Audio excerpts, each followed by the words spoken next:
Imagine planning the perfect ski trip, only to find yourself tangled in a web of friendship and expectations. When a last-minute decision leads to drama on the slopes, one person must confront the fallout of their choice. Buckle up as we dive into this Reddit saga and uncover the complexities of friendship and boundaries. I am a 20-year-old female beginner skier. I started skiing 2 years ago with a day pass, skied about 4 days last season, and this is my first year with a full season pass. I also bought some decent used skis to make the most of the cost. I go to school in Colorado, which makes it easy for me to drive up to ski for a day and return home to sleep. For context, I am confident on green runs and can handle blue runs without much issue. However, I am not skilled at tricks. The one time my friends took me on a short black diamond run, I was terrified. I recently figured out the difference between parallel turns and carving. I have almost mastered the hockey stop, but I still lack confidence in that skill. Here is where I might be in the wrong. Sometimes I do not invite my friends when I go skiing. Skiing with them can feel intimidating because they are better than I am, and I feel pressured to keep up or tackle harder trails I am not ready for. I dislike feeling like I am holding them back or risking my safety on the trails they prefer. When we do ski together, they typically leave me toward the end of the day to take on harder runs while I enjoy some peaceful time working on green runs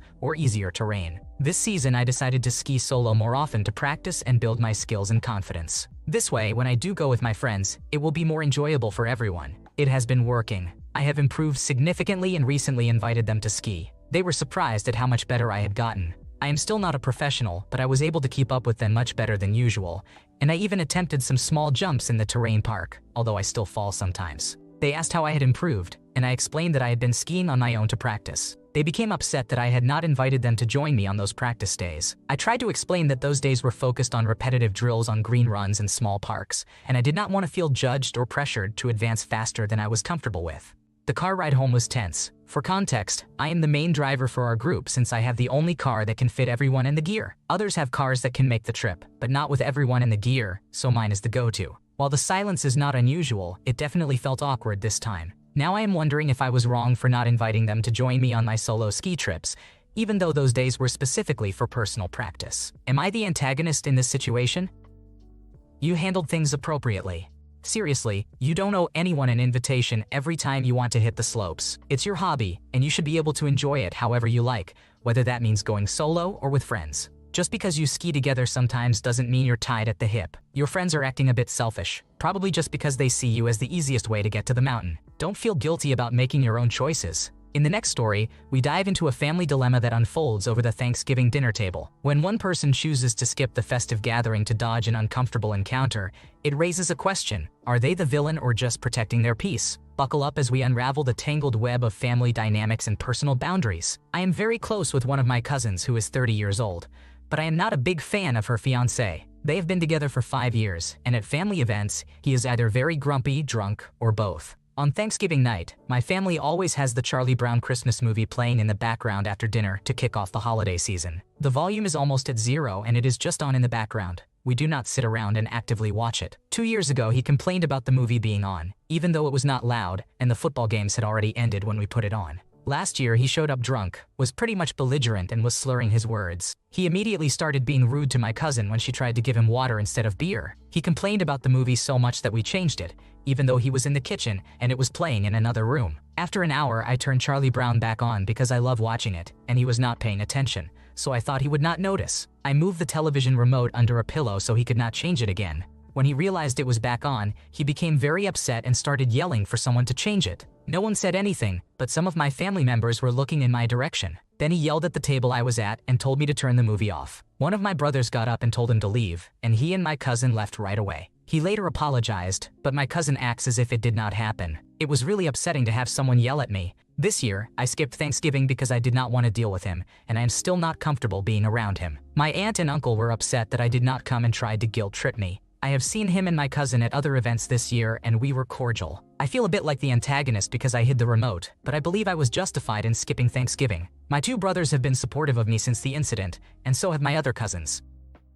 You haven't done anything wrong for sure. It sounds like this guy is a total buzzkill at family events, either grumpy or drunk, and sometimes both. That's a nasty combo, and no one should have to put up with that. Hiding the remote might seem a bit petty, but honestly, he's the one who's being rude and belligerent. If he can't behave, then he really shouldn't be invited to anything. It's always frustrating when those who stand up for themselves are labeled as the problem, while the real troublemaker gets a pass. If your family isn't willing to address his behavior, they shouldn't expect you to tolerate it. Maybe just send him a gift anonymously, like a Charlie Brown Christmas on Blu-ray, and let him figure it out on his own. In the next story, we dive into a holiday dilemma that left one family treading on thin ice. Imagine receiving a generous gift from your in-laws, only to find yourself caught between their expectations and your own plans. Is it possible to keep the peace while staying true to yourself? I am a 36-year-old female and have been married to my husband, who is 37 years old, for almost 8 years. We have 3 children who are all under the age of 7. My husband's family lives a 4-hour flight away, in a location that is difficult to travel to during Christmas. Therefore, it has long been established that we do not travel to visit them at Christmas, and there are no hard feelings about this arrangement. My mother-in-law used to send us Christmas packages with gifts. However, as we have had more children, for the past 4 years she has sent us a check instead and asked us to purchase gifts for our family on behalf of herself and my father-in-law. We always use this money to buy gifts for the children, and we inform them that these gifts are from their grandparents. Because it is a lump sum, it has allowed us to purchase larger gifts for them to share. For example, one year we used the money to buy them a nugget play couch, which we otherwise would not have given them as a gift. A couple of years ago, my mother-in-law clarified that the money is also intended to be enough for my husband and me to buy gifts for each other from them. This is not a priority for us, and we told her 1 year that we do not need much for ourselves, so we use the funds for the children. My mother-in-law was not pleased with this response. Last year, during a FaceTime call on Christmas morning, she directly asked us what gifts we had received from each other. We improvised by showing gifts that we had bought for each other and went through the motions of thanking them for those gifts, which felt a bit silly. This year, the check has arrived, and we would like to use it to enroll the children in ski camps over the break, as the amount is perfect for that expense. I would like to be honest with my in-laws about this decision, rather than pretending that my husband and I are using the funds for gifts for each other. However, since she has specified that she wants all 5 of us to receive a gift from them, am I in the wrong for not following her request? I want to add that my mother-in-law and I have a solid and friendly relationship, although we are not particularly close. It's a pretty clever idea to pick a present each year that you gave each other and tell the in-laws it came from them. Money is fungible after all, so why not frame it that way? This approach not only keeps the peace, but also lets everyone feel involved in the happiness of the gift. Plus, it's a minor ask to let them keep their happy fiction alive. You can say certain things were thanks to their gift money, and then make the big gifts to the kids from both you and the in-laws. If they think their gift is going towards something meaningful, they're likely to keep giving the same amount each year. Ultimately, if you're going to spend the money anyway, what's the harm in putting it toward things that bring joy, like date nights or home upgrades? It's all about family happiness in the end. In the next story, we dive into a holiday conflict that sparked a fiery debate. One family's Christmas spirit is threatened by a sister-in-law's actions. When tensions rise and feelings get hurt, who really is the antagonist in this festive tale? Join us as we unpack the drama and decide, is it a justified decision or a holiday overreaction? I am a 26-year-old female.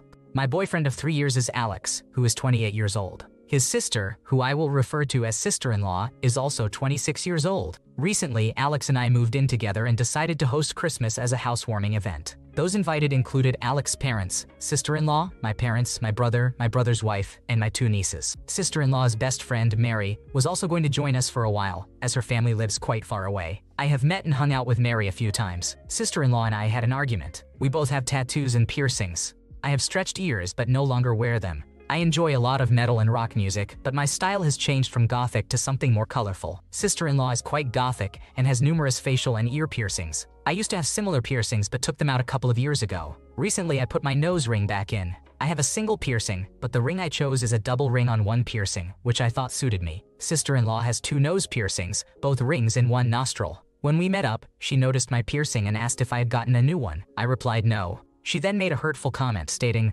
"Why are you wearing a fake double nose ring and being a poser?" I actually went and got it done properly. She also said it really did not suit me and that I would be better off going back to being a pretend happy person. Her remarks hurt my feelings, and I did not understand why she reacted that way. It felt like she was gatekeeping a certain appearance. She has made jokes in the past about my colorful clothing compared to her all-black style and has implied that I do not fit into the metal community. Her last comment felt like a dig at my mental health. Putting my nose piercing back and actually boosted my self-esteem, as I have struggled with self-acceptance due to severe depression. When I returned home, I told Alex what happened. He called sister-in-law, and she dismissed the situation as a joke, claiming it was not her fault that I was too sensitive to handle sarcasm. She continued laughing and did not apologize. I have decided that I no longer want sister-in-law to come over for Christmas if she intends to humiliate me, and Alex agrees. He texted her, saying she is no longer welcome if she behaves that way. This caused a significant uproar. Sister-in-law reacted by throwing a tantrum, claiming we are targeting and excluding her, yet she has not offered an apology.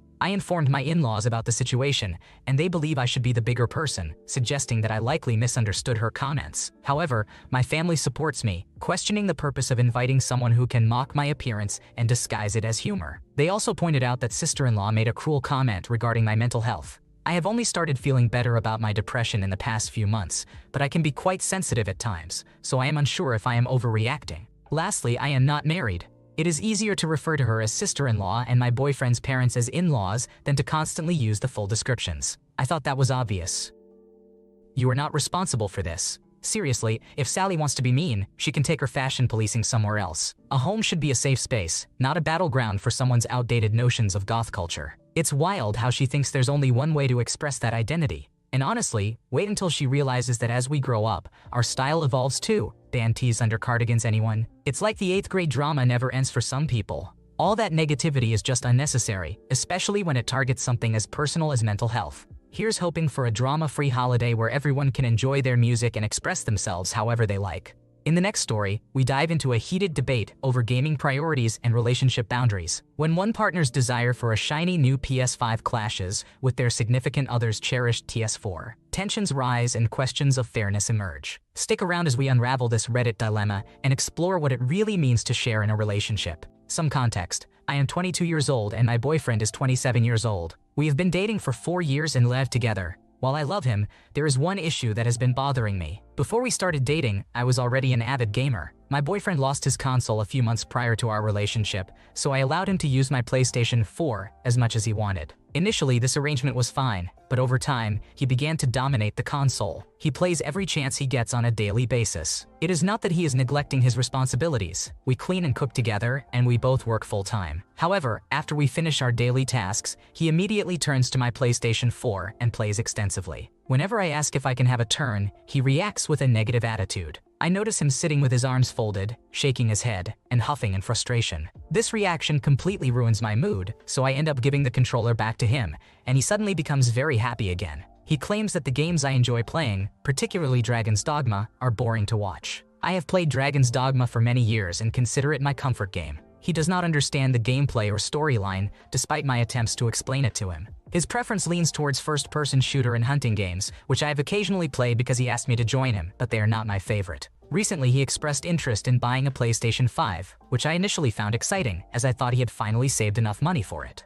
I envisioned being able to use my console again without feeling guilty. However, he then suggested selling my PlayStation 4 to afford the new console. Gaming is a hobby that I cherish and have engaged in for many years before meeting him. I do not want to take this enjoyment away from him, but we cannot afford to buy a second console without selling the first one. In the last 4 years, I have barely had the opportunity to play on a console that I own, and I am concerned that this situation will only worsen once he acquires the new console, especially since he will be contributing the most money towards it. I had a mental breakdown about this issue and went non-verbal for a while. He struggles to understand why I am feeling so emotional. When I express my concerns that the new console will not truly belong to me, and that I believe he will allow me to play on it even less, he becomes upset. So, am I in the wrong for not wanting him to sell my PlayStation 4 in order to buy a PlayStation 5 for us?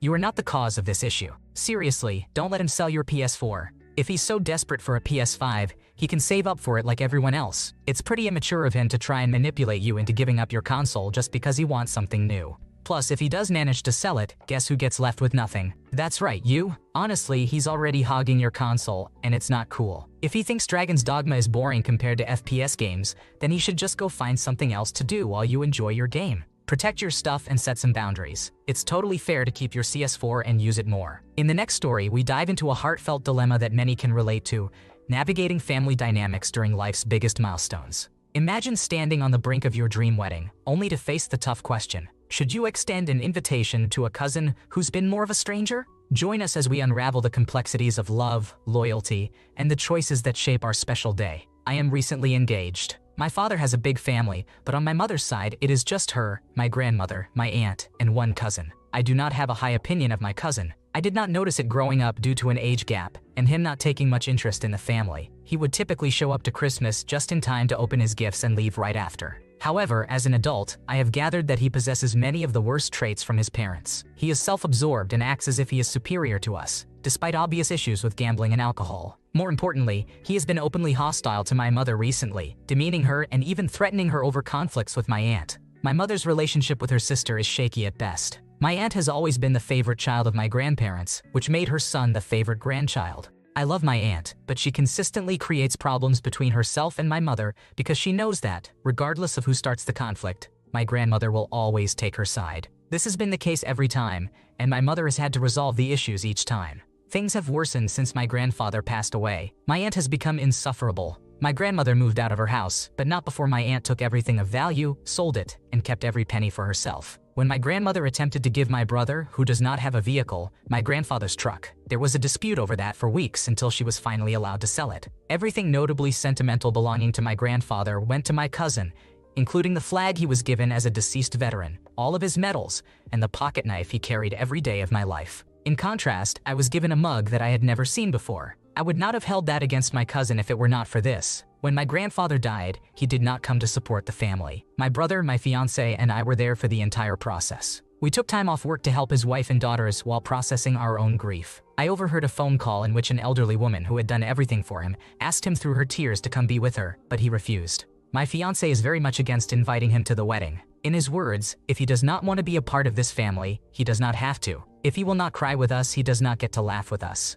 I am inclined to agree with him. The problem is that if I do not invite him, the damage to my mother's already fragile family unit might be irreparable. My aunt will never forgive me or my mother for not making me invite him, and my grandmother will be devastated that I do not want my cousin there. The truth is, even if I invite him, he likely will not come. Therefore, I might be creating an issue where one does not need to exist. It is also important to note that my mother has not asked me to exclude him. She does not want more conflict. I am the one who does not want him there. So would I be the antagonist if I simply chose not to invite him? You are not the cause of this issue. It's your wedding, and you should absolutely invite who you want to celebrate your special day. If there's any chance that inviting someone could interfere with the vibe or enjoyment of the occasion, then why go through the trouble? Plus, it sounds like you don't have a close relationship with your aunt and cousin anyway. Honestly, if it were up to some, they might just skip sending an invite altogether, especially knowing that certain people probably won't show up. It might not be the most ethical move, but it definitely saves everyone from unnecessary drama. Enjoy your day and make it all about you and your loved ones. Thanks for watching. When you subscribe, make sure to hit the bell to turn on notifications so you never miss a video. To finish listening to all the stories, check out the playlist in the description.